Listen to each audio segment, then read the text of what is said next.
Hello and welcome to the big picture. Sardar Vallabhbhai Patel is considered the architect of the integration of the numerous Indian states following the end of British rule. Though the complex task of physical integration was accomplished before the adopting of the Indian Constitution in 1950, the real integration, as V.P. Menon had pointed out, was to take place in the minds of the people. Vice President Hamid Ansari, a scholar in his own right, delivering the Sardar Patel Memorial Lecture recently, dwelt about this problem of emotional integration in his over 2,500-word speech, raising many issues and concerns. Hamid Ansari's deep understanding of the Indian society and its problems, as well as the democratic structures and its efforts to grapple with the diversity, comes across in this lecture. The questions he has raised and the concerns he expresses requires a deeper debate, which is what this special edition of the Big Picture today will try to attempt in the next hour. To discuss this, I have a very eminent panel of intellectuals, some of the best minds in the country. I have Prof.T.K.Oommen, an eminent social scientist and emeritus professor, JNU, B.G.Verghese, an eminent columnist and author, Prof.Aditya Mukherjee, professor of contemporary history in the JNU, and Prof.Sukhdev Thorat, chairman, Indian Council of Social Science Research. Welcome to all of you. First, let me go to Mr. Verghese. Mr. Verghese, the constitution makers, India, got independence. The constitution makers got onto the job. They finished the job. Meanwhile, Sardar Patel was integrating all these different Indians, 550 odd states, into one nation. At that point of time, everybody understood that just physical integration is not going to make this country what it should be, right? That's true. And the emotional integration, the aspect of emotional integration which many of them spoke about. How far have we come on that aspect? That's a continuing process. But apart from what the Constitution said, and in fact does say, was the closing address to the Constituent Assembly by Dr. Ambedkar, right, where he said, now that we've given ourselves this Constitution, we've got political equality, one man, one vote. Right. But there's a tremendous void that has to be filled to make all those votes equal. And the social contradictions are the great challenge that faces us. And unless we overcome that, India will be undone. That is the process which is still ongoing and needs to be completed. Okay, Professor Oommen, V.P. Menon's remark, Yes. V.P. Menon's, the real integration had to take place in the minds of the people. Where are we when it comes to that? You see, when you talk about integration taking place in the minds of the people, you should ask the question, what are the bases on which these integrations can take place? Is it religion? Some places it is religion. Language, sometimes geography, or a secular ideology. Now, as I see it, it is nearly impossible for India to have that kind of integration because we have a different concept of nation, quote unquote. Because nation state as an idea has come from West Europe, Right. where political and cultural boundaries are said to be coexisting.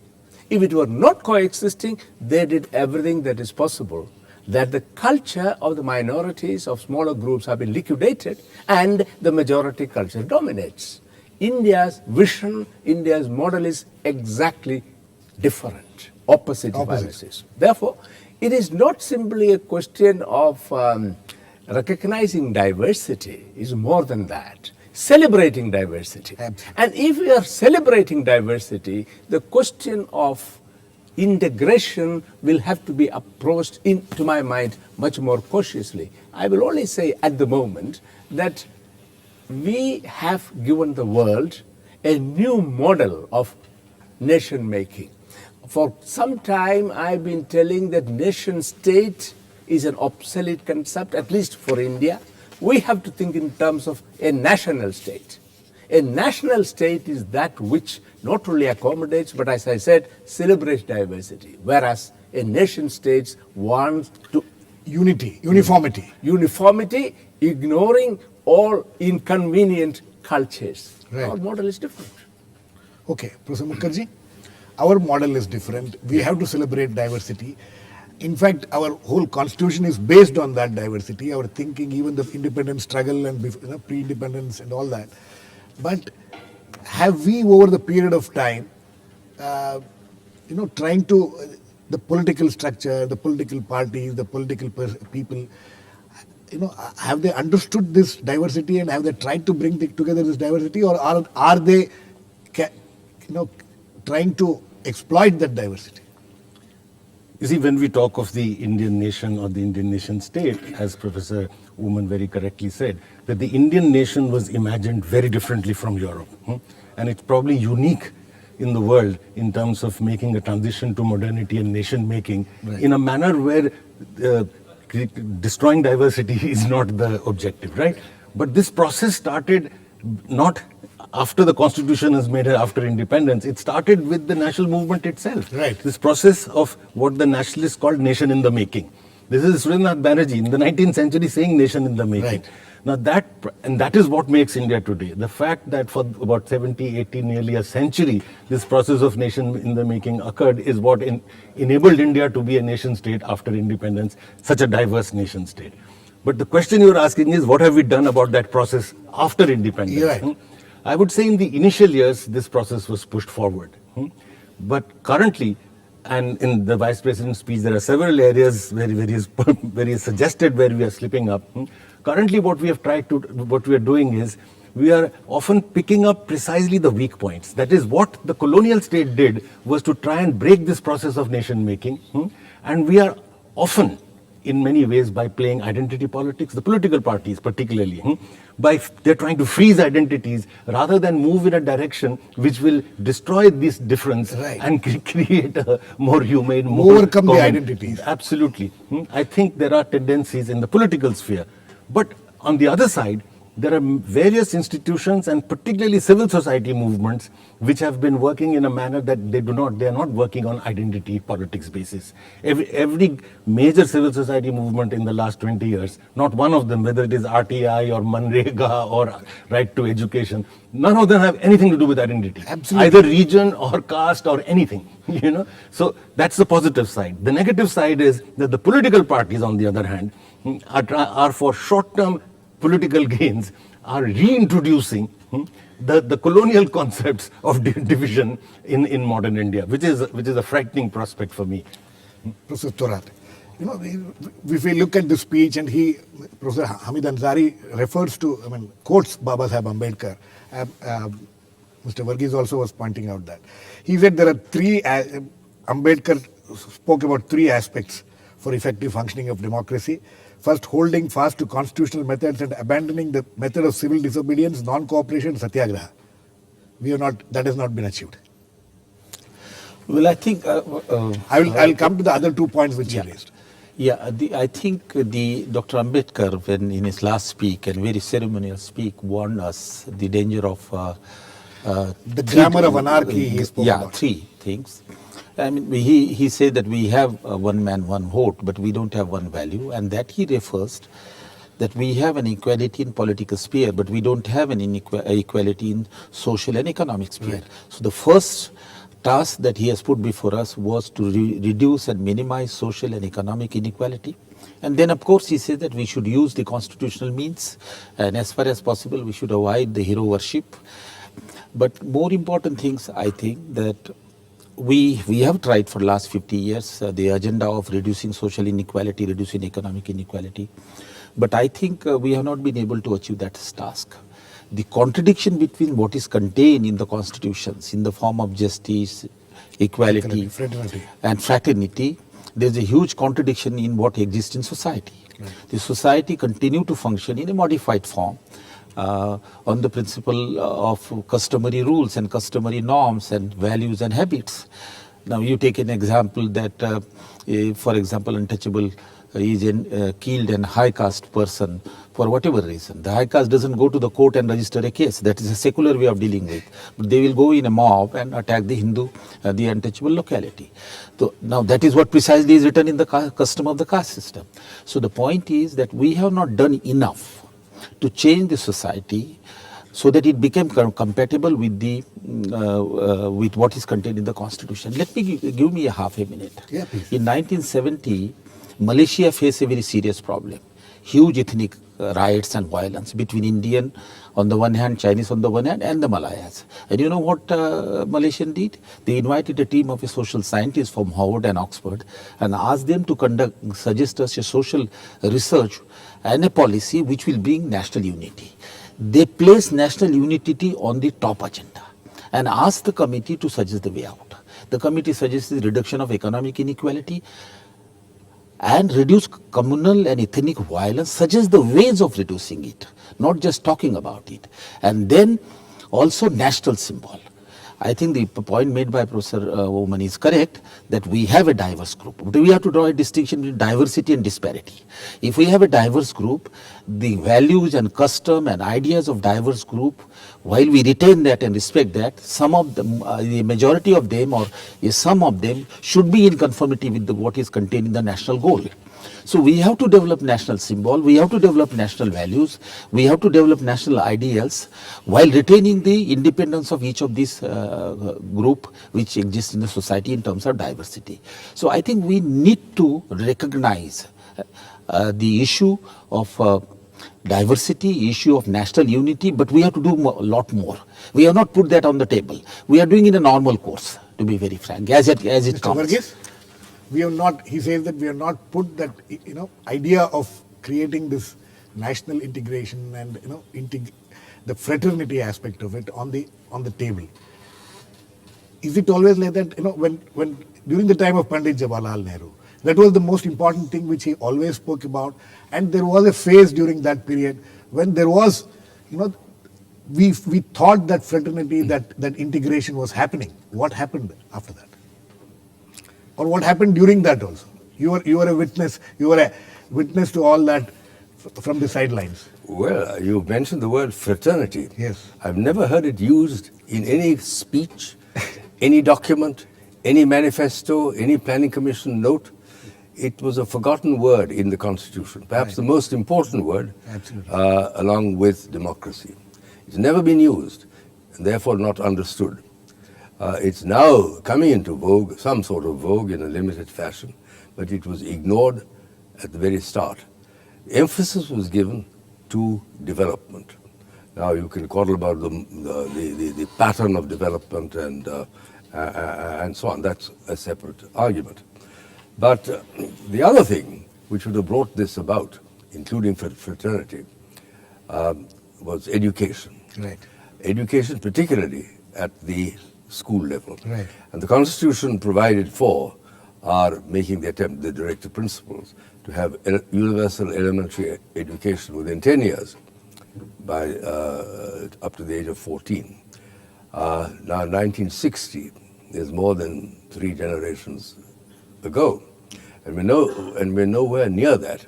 In fact, primary and secondary education were neglected, and as between the first plan and the third plan, the budgetary allocations for this sector of education went down greatly. I think this was a gross mistake, and education continues to be neglected, not only in a mere quantitative manner, but more so in a qualitative manner. Right. Look at some of the textbooks. This morning we have a report about some textbook provided by some private party, which is in circulation in some schools, or certainly among young people, which says that non-vegetarianism is what is required to save the country from all sorts of things. Now, this sort of absurdity that we should tolerate and accept is what defeats the larger objective of fraternity that we have in mind. Okay, Professor Oommen. You see, I'll make The issue of fraternity, Mr. Verghese rightly points out, it has been forgotten. Yeah, I'll certainly agree with that. But before that, let me make a brief reference to the notion of diversity. See, India has always been diverse.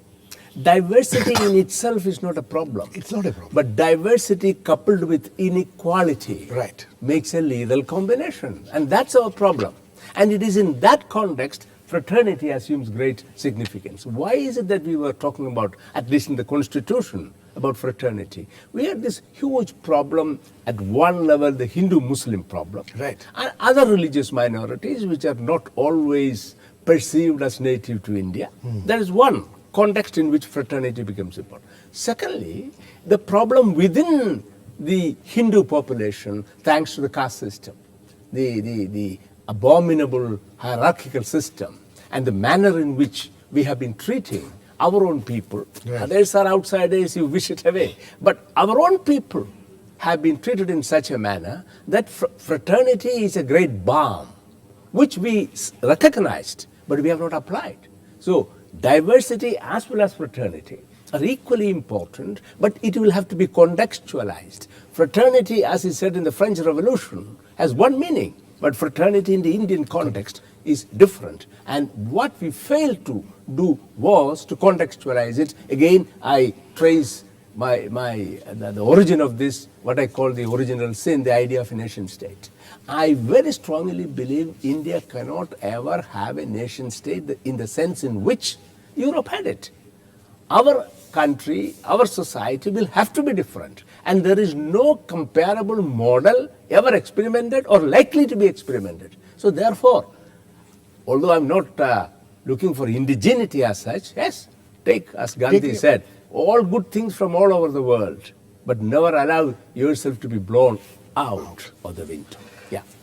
Professor Mukherjee, you know, in the speech of Hamid Ansari, he talks about how there has been a shift of focus. He even talks perhaps of a narrowing of a vision with the national receding behind the regional or local. Is this where the problem lies? I would say that on this count, perhaps the success has been greater. That is, the regional differences compared to what it was earlier have more or less been accommodated. That is not what is threatening our nation in a sense. It is the other thing that the Vice President says in his concluding paragraph about what are we doing about education, which was referred to. Absolutely. You know, it is the fact that, and if you're comparing with the 1950s, as you were questioning, that what was happening in the Nehruvian time, right. You know, fight against communalism was on the top of the agenda. And the last time it was on the top of the agenda was in the 1950s. Never again. And the Vice President says, you set up the National Integration Council, but it meets once in a decade, etc., etc. Exactly. You know, it's I'm not, coming to that. It's not meant to I'm coming to the instruments which we have sought to Right. employ to bring about this, but we will. Okay, I'll just finish what I was saying. That on the other hand, what has happened is that we have allowed today, in the area of, particularly in the area of education, enormously damaging division. We are probably the only country in the world in which you can actually have textbooks which teach you racism.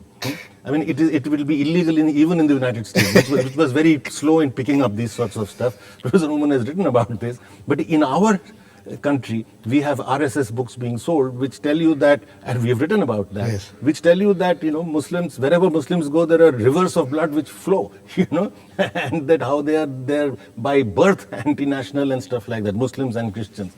Now, if you can teach this is what is taught in Gujarat, you know, and that is why you had Godra.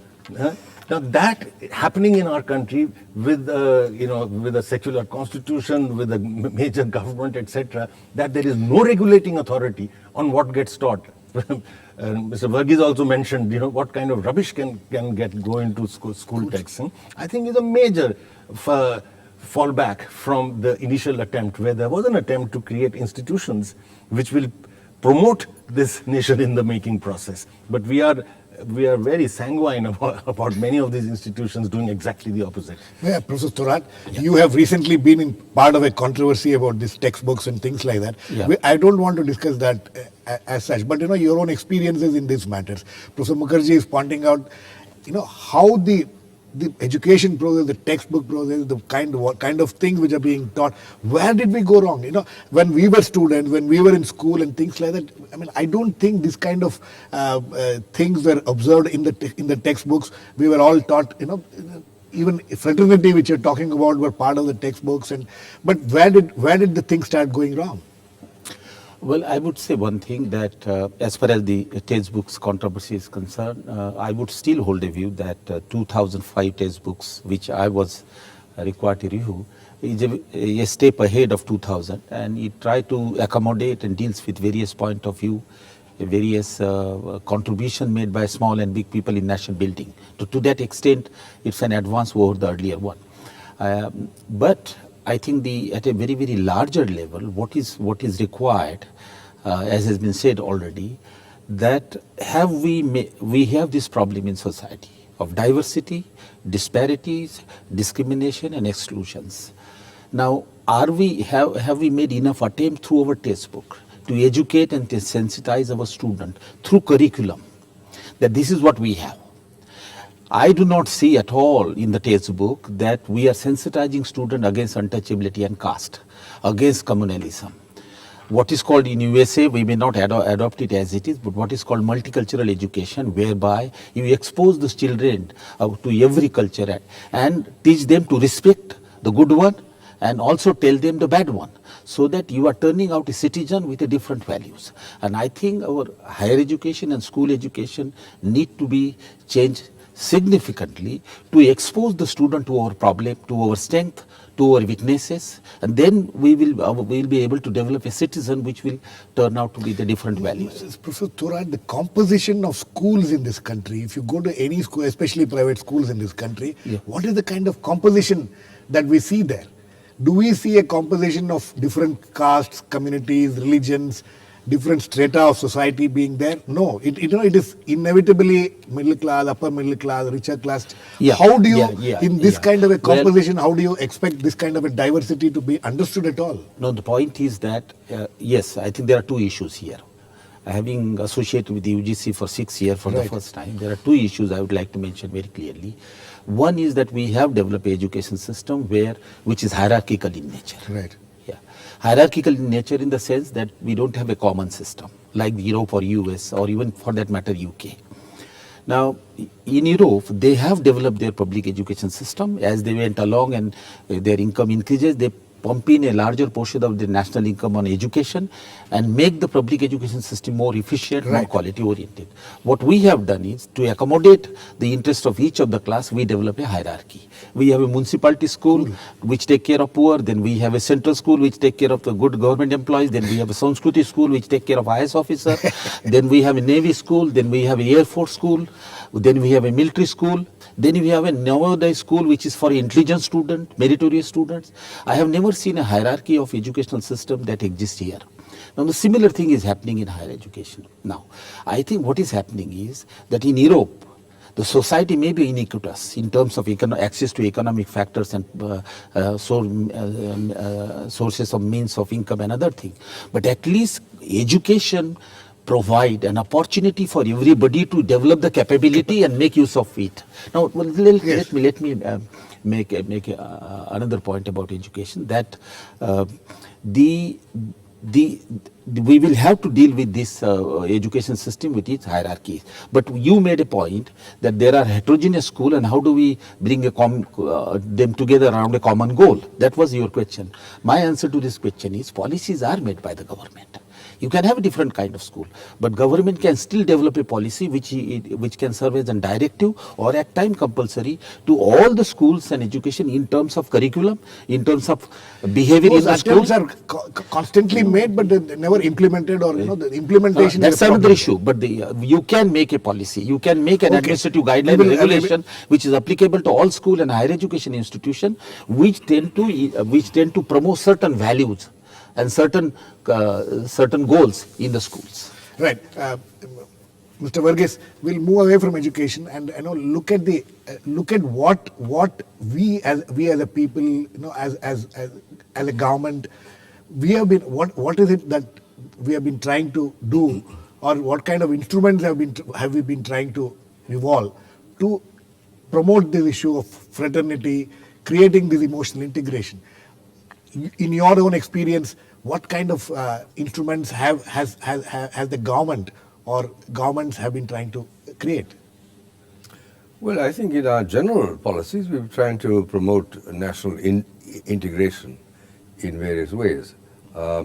But in actual implementation, particularly in more recent times, Right. there's been an element of fragmentation through vote bank politics. Absolutely. The politicization of all our life, and politicization of the most petty kind, has, I think, been one of the disasters that has overwhelmed us and continues to confront us.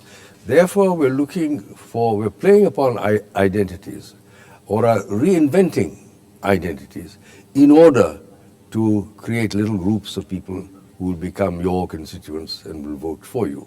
And in this competition, it's all being bidden upwards. This, I think, is very unfortunate, very dangerous.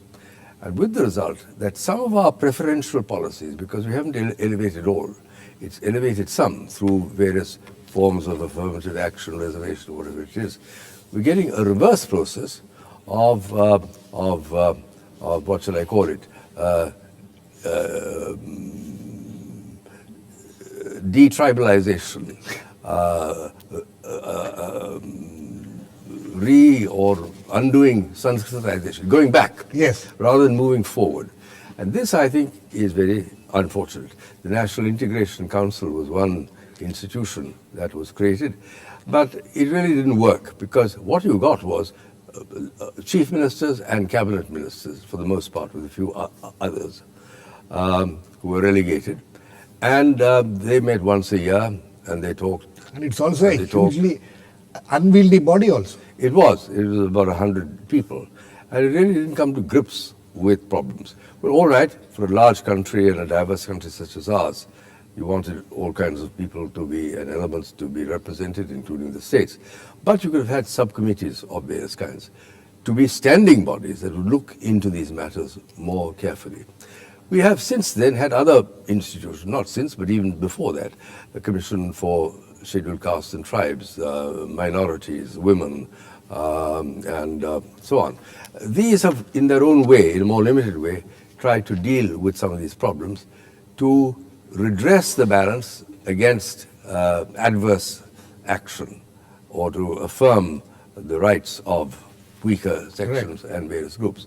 But these also have not entirely worked. Successful. We need to strengthen these, but that is something that is going. The National Integration Council, for instance, is a good idea, but very weak on the ground. On the ground. Okay, we will continue this very interesting discussion, but we need to go into a short break now. Please keep watching. We'll be back soon and continue this discussion.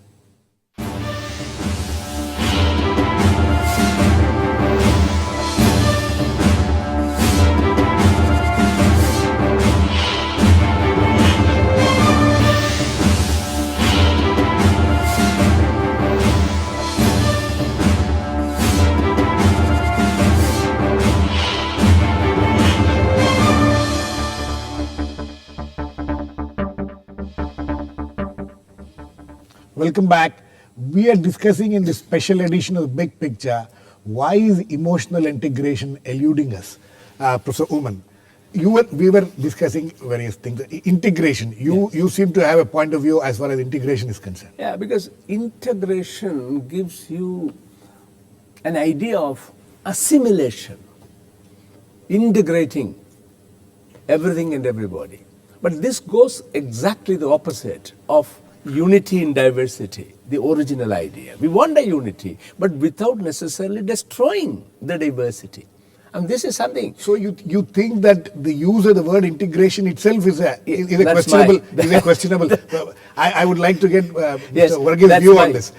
Just let me get Mr. Verghese's view on this. Integration, the use of the word integration itself, Professor Oommen seems to have a problem with. I would prefer coexistence. Coexistence. Well, I'm not going to quarrel about the language. If you explain what you mean by integration, that's all right. But I do have problems with words like joining the mainstream. Who constitutes mainstream? the mainstream? It becomes we and they. It's hierarchical. Also, it's separate. And also the use of the word mainland. Well, mainland we borrowed from China. It really should be. That's only used with regard to the northeast. Northeast. The better term would be the heartland. Heartland in the sense of a geographical heartland. But one can think of appropriate language there. But I feel that the objective needs to be explained, that we want maybe acculturation, not assimilation, and let all these coexist. And as In often fact, said is that we don't want to steamroller our diversity, but as has been repeatedly said, and here too, we want to celebrate it. It's like a garden with many flowers and fragrances and colors which bloom at different times. Absolutely. And that constitutes the beauty Of diversity. of it, yes. Yes, Professor Thorat, first if you want, And then I'll take the same point. The manner in which initially the process of the nation in the making occurred. This idea, whether the word integration was used, it wasn't used in the beginning. Because when you say it is a process, then you are not making it into a flat thing. Was that the regional diversities, that the greatest Assamese poet, the greatest Telugu poet, the greatest Tamil writer, they were also the greatest nationalists. There was absolutely no contradiction between establishing your regional identity and the blossoming of each petal of the flower and the flower blossoming together. There was absolutely no difficulty with that. I think the difficulty has arisen in other areas. One, as has been mentioned by several panelists today, on the issue of inequality. Unequal access is one, sometimes based on religion, sometimes based on caste.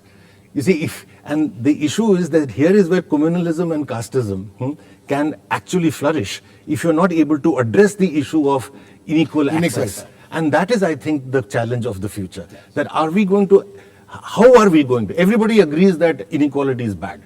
Now, how are we going to deal with it? I think the main challenge is how are we going to deal with it. In that, I would like to just say one thing. Yes. Because I think the challenge is, and we can, look at how all of us respond to this. The challenge is that are we going to meet this challenge of unequal access in a manner which reduces the difference, or in a manner which freezes the difference, which creates a freezing of the identity. Now that is the issue that we have to look at. Freezing of the identity, Professor Oommen, is that possible? No, I don't think not only it's not possible, it's not desirable. It is not desirable. It's not desirable. Because, again, you go back to the West European idea. The point was you surrender your identity and get equality. Our model again is different. And rise above your identity. That's right. Well, in certain contexts, yes. In certain contexts, no. Because if I belong to a particular linguistic group, for example, Exactly. how can I Rise above that. rise above that? To a certain extent, I'll retain it, but that is not to be understood as a replacement or displacement. Why should you rise above Exactly. You can think in terms of, particularly language is very important, because you can have three languages, internalized. Yeah, absolutely. Exactly. Absolutely. Yes. I have seen small children who have internalized 4 or 5 languages. That's right. Tribal people particularly do Yes. that. And therefore, I think some work is to be done at the very level of conceptualizing India. What is India?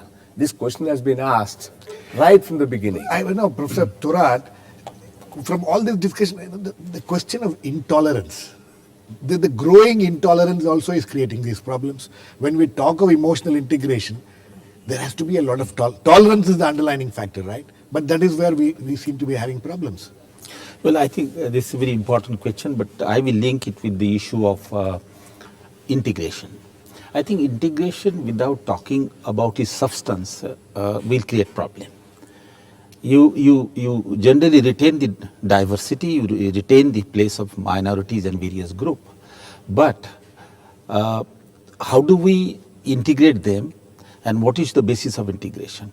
In my view, the basis of integration is that it promotes equality, it promotes justice, it promotes equal opportunity, it promotes rationalism, it promotes scientific tempers, it doesn't promote ritualism and fanatism. So in that case, each of the identity group will have to also surrender their traditional customs and others. Now that is the key area. That is where the retaining identity is okay, but only that part of identity will have to be surrendered which come in conflict with the national goal. And I think there the discussion is not really happening. In and fact, that has to be defined. no, in fact- let me make Yes. a point. We have a freedom of religion, but you cannot allow a freedom of religion which allow superstition, which allow fatalism, which allow irrationality, which allow blind faith, and you can see that is going in abundance on the television now. Absolutely. So I think talking of integration, you have to decide the principle of it. On what principle we ask the minorities and other group to surrender some of those archival tradition or whatever and accommodate with the new values while retaining the I think identity. it's a very important point. I want all For three example, of you to, language- I want let all three of them Yeah, please. the surrendering of the certain customs to a larger good. Is that feasible? Is it something which can happen at all? And what are the challenges in this kind of a thing? When it comes to each individual, whether it's scheduled caste, minorities, or various groups. In fact, one of the things which Vice President Hamid Ansari has quoted you on this issue of diversity. I will just give a lead to you so that they can respond. Do we say that the Khap Panchayat, who say that this is our custom, not Exactly. to allow the marriage within our clan, it is our right. Now that is the right of that group. Now how does it contradict with the national goals of equality and individual freedom? And I think fraternity. that is what we have to address. Please. Yes, sir. Mr. Verghese first. Well, I think these are very real problems. Challenges, actually. Yes, I think this has also become part of those vote bank Politics. that we have to protect Right. things that really have no place in a social milieu and a democratic milieu of our times. But we perpetuate them. And this is also linked to the other things that were mentioned. Language, linguistic states has been criticized Right. by many people. I think it was sensible to administer people in their own language. But our language policy has, I think, been a disaster. If I want to learn French, Japanese, Portuguese, I know where to go. Yes. If I want to learn Gujarati In Delhi, you don't know where or to go. Telugu, I don't know where to go. Absolutely. There are no books. There are no children's books. Right. There are no keyboards. There are no And there has simultaneous never interpretation and there has never been a serious effort to get, say, a North Indian to learn a South Indian language or a South Indian to learn a West Indian language. Well, we have There's this never bogus, been any serious we have effort. this thoroughly bogus three-language formula which has simply not worked. Yes. But to facilitate it, you see, we not learn to make the distinction between language as commerce. To get a job, that's why Right. people want English. They Right, think right, with right. world knowledge you'll get a better income Yes. and you'll be looked upon as a superior person. But that's also a fact on the ground. Could be, but by say, to distinguish between commerce and culture. Languages need to be kept alive for cultural reasons, and our indigenous languages, many of our dialects are going away, which I think is a great loss. As I say, to go back to the analogy of the garden, you have some rare plants which occasionally bloom. They add to the beauty of that garden. Absolutely. Don't let them be eliminated willfully or by... in or trying by to create accident. uniformity. The other is our teaching of history. What is the history of India? The history of India is the history of Aryavart. Who knows the history of Kerala, of the Cholas and the Pandyas, of Kalinga, of Gujarat? No one. Who knows anything about the Northeast? Within the Northeast, which is a grudge against the rest of the country for feelings of neglect and so on, the history of one part of the Northeast is not known to the other. So we have bred this ignorance. We have done nothing to bridge this. And I think these are all very important factors Yes. that have aggravated this sort of problem. Professor Oommen, You see, the let's point agree. raised by Yeah. That's Professor I'm Thorat, responding to Professor Thorat. Let's agree that we have had multiple traditions. The question is not to reject a particular tradition and replace it by some other tradition. The issue is selective retention and selective rejection. Who retains it, who rejects it? At least the community partly should have some role in it. Otherwise, what will happen is the state will dictate everything and others will have to follow. Then it is not really democracy. I'm not referring to Khap Panchayat. I agree with you 102% that some of the practices which are going on are not in consonance with democratic state and constitutional right. Right. There we must take a very hard and harsh position. But because of Mr. Verghese again and again said of vote bank politics, some groups are not willing, in fact all groups are unwilling to do it. But let me just give you one example. Although we always talk about negatively, contemptuously and rightly perhaps about vote bank politics, I'm sure you have read the analysis of the latest US election. Mr. Obama, a non-white or a black, the highest percentage of the black vote went to him. 92%. Yes. Followed by the Hispanics. Hispanics, followed by Asian Americans. Americans. And the largest percentage of vote went to his opponent, white votes. White votes. The point I'm trying to make is It was dubbed as the Mandelaization of America. that's right. Whatever is the term that you use, identity of a certain kind simply will persist. All your state ways, all your legislative mechanisms are there in place. But you must not try to push it also too soon. There is a way of doing that. Even the manner in which, again, please don't misunderstand me, I'm not a supporter of Kap Panchayat, but even the manner in which Kap Panchayat is operating also. For example, they have pronounced absolutely clearly against the dowry system. Yes. There's a plus point there. Absolutely. So my only thing is, you must try to use community resources wherever Selectively. it is. Yes, selectively, wherever, that's what I said. Selective retention and selective rejection. Selective You cannot retention. Professor Mukherjee, it's a very sophisticated formulation. Right. In fact, even Vice President in his speech talks about it. Right. These are all very sophisticated formulations. How do you ensure that these sophisticated selective retention and how does it happen? We ensure it by drawing from our own history. Professor Oommen just gave a statistic about the American election. Let me Right. give you a counter statistic. A recent study has been done where kind of civil war situations, where there have been rioting across the world have been compared. And the communal riots in India at partition, a very large number of people were interviewed.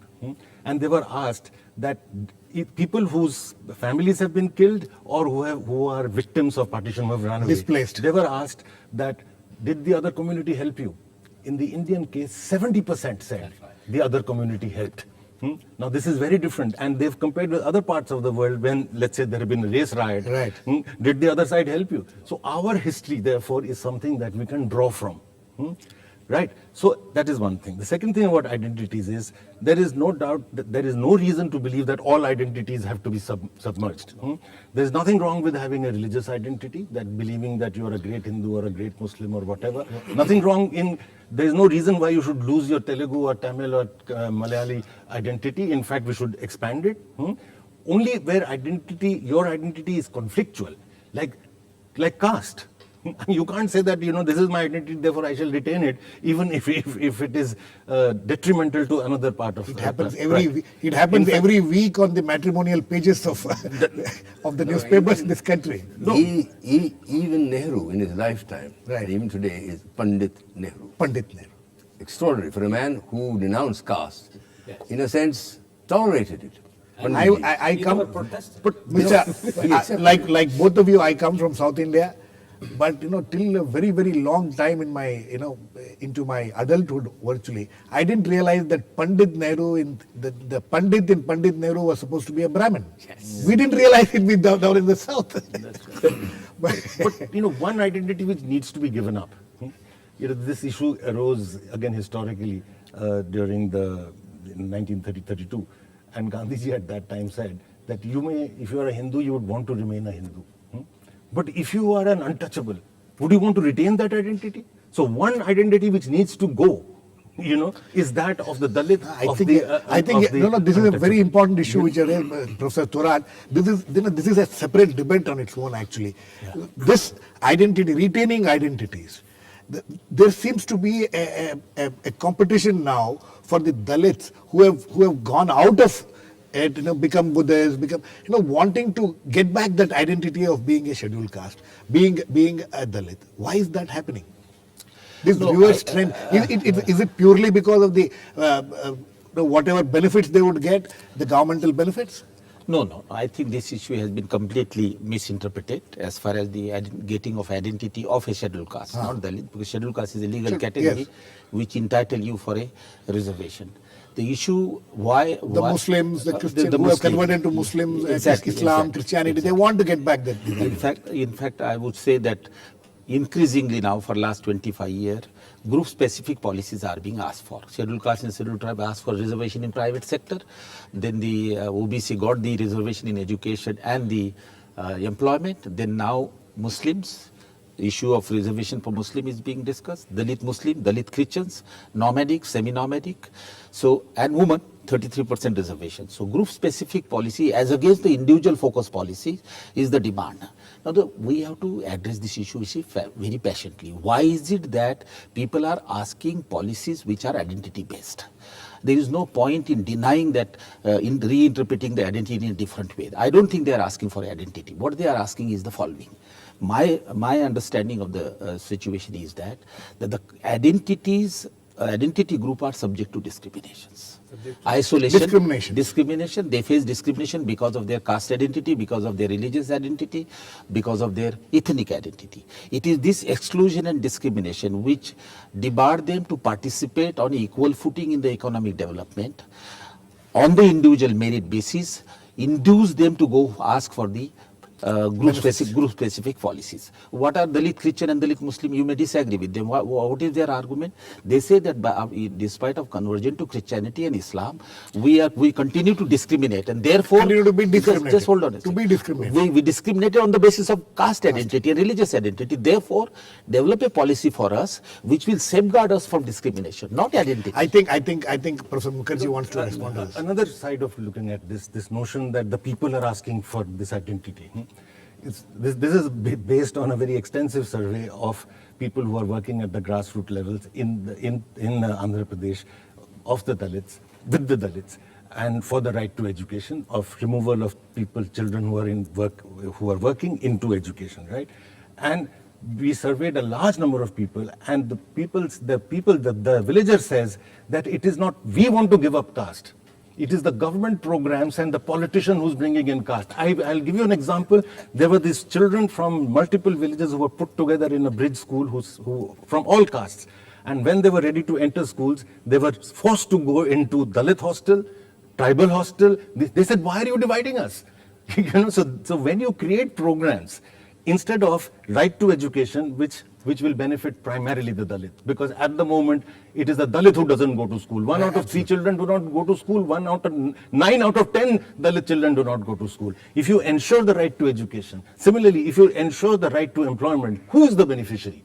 The landless. The Dalit is the beneficiary. I think Professor Oommen, let him respond. I'll come back to you. I think one has to go a little deeper. I think the implication of what Mukherjee is saying is that develop a general employment policy, develop a general education policy. It has to be. There has to be an educational and there has to be an employment. But along with the general policy, you require a supplementary policy as a safeguard against discrimination. Let us take a midday meal scheme. Midday meal scheme is a policy for everybody. Everybody. Yes. What happens? Studies after studies show Dalit children sit separately. They are required to clean the toilet. They get so less. What is the solution to that? Now, so you require no, not at all. What Mukherjee is saying is that the government is coming with an alternative of separate hostel. Those are rare cases. The point is that if you have a discrimination and segregation in the hostel, you have to find out a solution. You have to make rules. Just allow me, just complete. So what I am saying is that you do require a general policy of food, nutrition, midday meal, but additionally it has to be supplemented by a safeguard against discrimination, that untouchable children do not sit separately in the school, all do not eat separately in school, they are not required. So it has to be combined. It is not or law is not going to bring about general uniform policy will not by itself will address the issue. It has to be supplemented. Professor Oommen and then Mr. I think Verghese. the difficulty about identity politics as it is usually used, we use it in singular. Right. I have all along made a distinction between hegemonic identity and emancipatory identity. See, those who want to perpetuate their hegemony, that's one kind of identity. Brahmins also want reservation, Kshatriyas also want reservation, you know that. Yes. So, therefore, it's not that only the down and out, the wretch of the earth is asking for reservation, others are also asking. So, first of all, we must be very clear that there are people who want to perpetuate their traditional hegemonic identity. To that, we will say no, because you have enough opportunities in the general pool. But having said this, we must recognize the emancipatory identity, the urge for it. You look at the term Dalit, which is a very recent term. If you go back in history, I mean, I've done it once, this in a Times of India article, it is horrible. Yes. Having said this, let us also say, if your starting point is quite different, if I am here and you are here, equality of opportunity will not help. You have to think in terms of equality of conditions, Right. so that available opportunities can be drawn. And when we talk about reservation, if you look at it very carefully, it is an attempt to create equality of conditions so that equality of opportunity becomes meaningful. Okay. Mr. Verghese.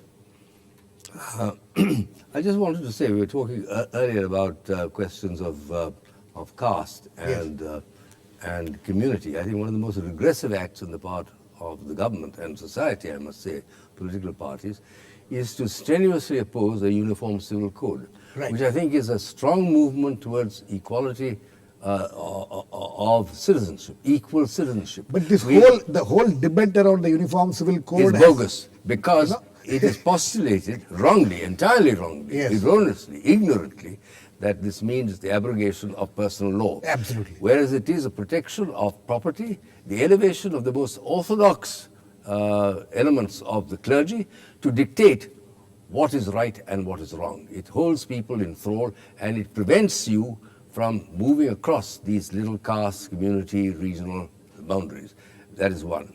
And it's also to protect property. It's anti-gender. 95% is to do with property. Right. To keep it away from women. Now, it's regressive on every count, but it is upheld by the state and by society.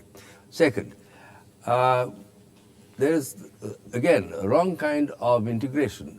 The fifth schedule, for instance, which was meant to protect the tribe, and the Vice President makes reference to it here, with safeguards, constitution and legal framework was on day 2, maybe not on day 1, on day 2 of the Constitution, knocked out.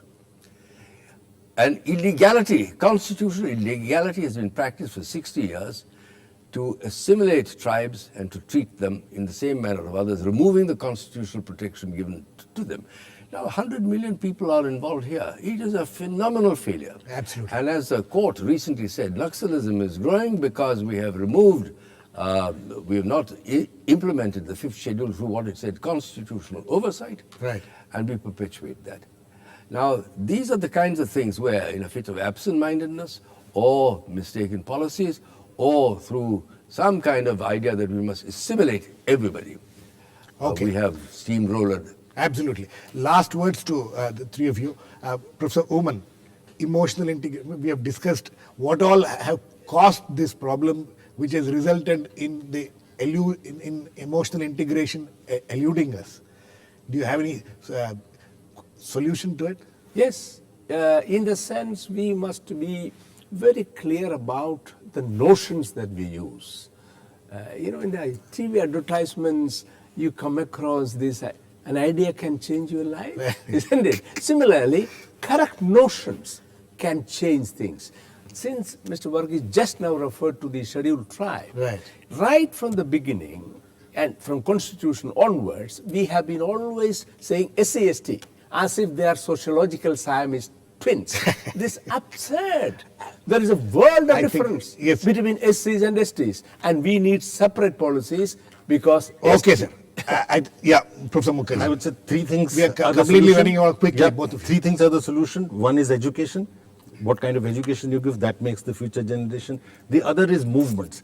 Movements which change the minds of the people, their perspectives. And the third would be institutional changes.